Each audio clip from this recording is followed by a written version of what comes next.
This is He Knows His Sport, bringing you that heat and that fire. I guess Bob Arum's 2 for 2, folks.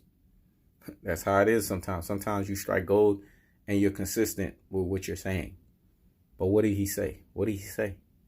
He sat here and told you guys. See, all these people that sitting here saying Errol the Truth Spence is ducking Terrence Crawford. I find that as laughable, man. Let me do that again. It's Comedy Central, folks.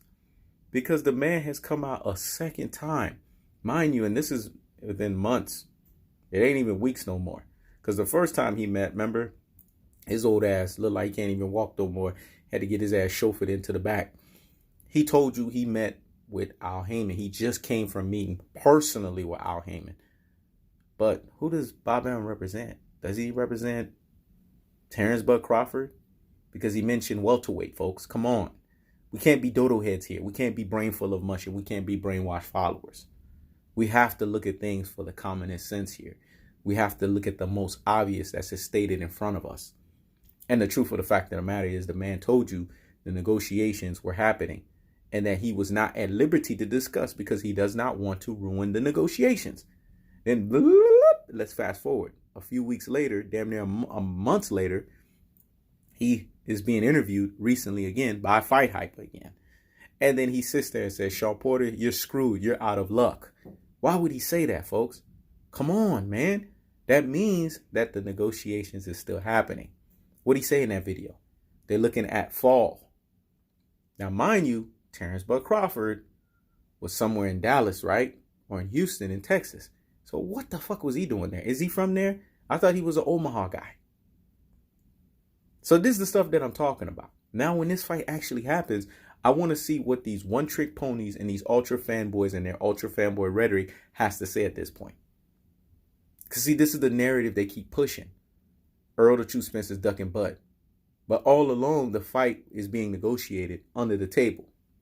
Now we know it's apparent because the same promoter for Terrence Crawford, mind you, his direct promoter, right? One of the top promoters in boxing came out and said, Sean Porter is screwed. Because this is the fight everyone wants to see. That's what came out of his mouth. And he's looking at a fall date. That's what they're negotiating. Now, negotiations can fall to the wayside. Things can happen. We know that. We're not stupid, right? But the fact that negotiations are taking place and out of his own mouth, Bob Arum, mind you, because you know Bob Arum, he'd be so quick to throw somebody under the bus. He said Errol Spence wants this fight. Let me say it again. Errol Spence wants this fight. Bud wants this fight. So what is this narrative continuously about him ducking Bud? They confronted each other back in November of 2018. In that confrontation, I did not see ducking. I saw mutual respect from one fighter to the next. They both talked their shit. But at the same time, they walked off showing each other mutual respect. How does that translate to ducking? You really have to be reaching. Or you really have nothing to say. Or you really don't know what kind of story to tell for you to have to pump a narrative, a false narrative that is, to say that Errol the Truth Spence is ducking. But are you kidding me, man? These guys are the top welterweights. They're first tier welterweights. I don't know why folks can't see this, man. There's no ducking in Bud's bone, and there's no ducking in Spence's bone. It's only either extreme Errol the Truth Spence fans or extreme Terrence Bud fans that's going to give you extreme narratives. You guys know my dog in the race. My dog in the race is Errol Spence. I have not hid that. But I don't have an extreme mindset to not understand what Bud brings to the table. I understand he would be the hardest and most difficult task for Errol Spence. I've made videos talking about Errol the Truth Spence going to bulldoze Terrence Crawford. That's because that's my belief. But that may not necessarily be what happens in that fight. Because I'm still smart enough to understand, just like I made videos like that, I've also made videos talking about Bud poses serious threats. Because Bud has a lot of arsenal there that could give Errol Spence fits. But I said the keys for him to win. He has to be in the greatest shape of his life. And he has to be on his bicycle all night. If he can do that, he will have a chance to pull an upset. But I highly doubt, because Errol Spence has just as much, if not more, stamina than him. And he can cut the ring off. Plus, he's the bigger guy. So I can't see Bud running all night. I got to see at some point the fight is going to lead to an exchange.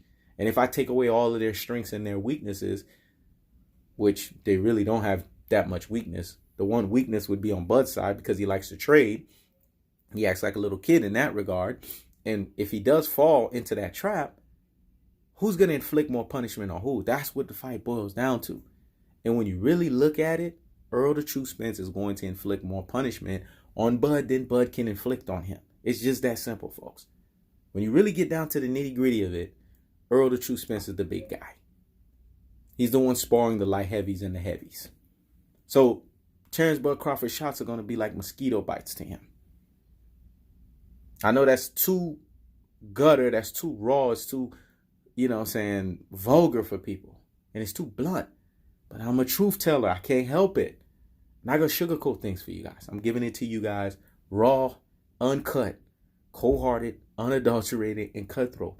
That's the operation, and that's the manner that I fall into. And that's how you're going to get it. When it gets delivered, it's like UPS, signed, sealed, and delivered, folks. It comes fast, and it comes hot, and it comes out the press and out the damn oven. That's how I'm doing. I'm cooking that thing like it's in the lab. But anyways, let's get back to the context of what we're talking about here. Why would Bob Arum come out of his mouth again? Remember, when things are confirmed twice, there has to be truth to it, right? I'm going to say that again. When things are confirmed twice, that means there has to be truth to it, because Bob Arum has come out again and talked about Spence versus Crawford. I think this debunks a lot of ultra fanboy and a lot of ultra fanboy rhetoric. Matter of fact, I know it debunks it. You just have to be a classic dope and a troglodyte to not understand that these guys have mutual respect for one another and they are working behind the scenes to make a fight. Errol Spence told you he wanted that fight. He said he was negotiating. He told his team, make that Crawford fight. So how does that sound like a man that's ducking? He said, I ain't afraid from no dude from Omaha. Come on, man. You got to look at people's body language. That's why I tell people, look at all of the fight night details. Bud is not scared of Spence. We know that. I'd be an idiot to say that he is. He's not. Because it's not in Bud's DNA to be afraid of anybody. Because Bud is a killer instinct mentality type of person. That's what I appreciate about him. But Spence ain't afraid of his ass either. He's the same way. He's cut from the same cloth. He has a killer instinct. He just has it in a more quieter fashion. But nevertheless, it's there. When you got people like Shakur Stevenson, right? He should be biased. Because who does he train with? Terrence Bud Crawford, Andre Ward. He should be biased, right? But what do they both tell you? Hey, man, that fight could go either way. They have respect for Errol Spence. Have you ever heard Shakur Stevenson? You ever heard Devin Haney? These guys don't. Devin Haney don't got no dog in the race. You ever heard Andre Ward? Anybody that's around boxing ever say, oh, man, Terrence Bud Crawford, he got Errol the True Spence scared. Errol the True Spence ducking. If the top fighters are not saying this, everyone in boxing around, the legitimate people that have namesakes, right, are not saying it. What does that tell you about the haters and the trolls that's saying it? It tells you that it's ultra fanboy rhetoric because they can't stand a guy like Errol Spence, who is a man with purpose, a man that has an abundance mindset. There's nothing worse than a strong, unapologetic black man. I'm going to say it again, man. There's nothing worse than a strong, unapologetic black man. Damn right, I said it because I had the gall to say it. Because what am I? A strong, unapologetic black man. This shit irks people, man. I don't know if it's the skin. I don't know if it's the confidence. I don't know what it is, man. It could be a combination of both. It irks people. Because like I said before, people are insecure and miserable as fuck in their lives. So because of that, they have to take all of that insane amount of energy, mind you, because it does take a lot of energy to hate, and they want to spew that nonsense. But we got to see things for what they are. The deep thinkers out here in these boxing streets, they understand the magnitude of this. So anyone that's sitting here running this narrative that Terrence Bud Crawford got Errol the True Spence shook, he's the boogeyman. Okay. The guy beat a guy that is 5 years past his prime, a one-legged guy, And he beat a lame duck champion. Okay, yeah, he's the boogeyman of the welterweight division. But you got another guy that's been fighting at the welterweight division from the jump. Okay, if we're going to choose to be that blind and naive, we could choose to be that blind and naive. But that's neither here nor there. See, me, I'm here to just give it to you guys straight, uncut, and raw, man. And I like the fact that Bob Arum was 2 for 2, man. Because he broke that shit down. He debunked any of this ultra fanboy rhetoric and ultra fanboy nonsense. So you know what the ultra fanboys need to do? You know what the ultra fanboy rhetoric needs to do? That thing needs to be shooting in the damn dumpster like a fadeaway. Straight MJ and Kobe style. And you know what these two get? The biggest higgity hush of the fucking day. Bob Arum just eat it and murk y'all asses. This is He Knows His Sport. Checking out.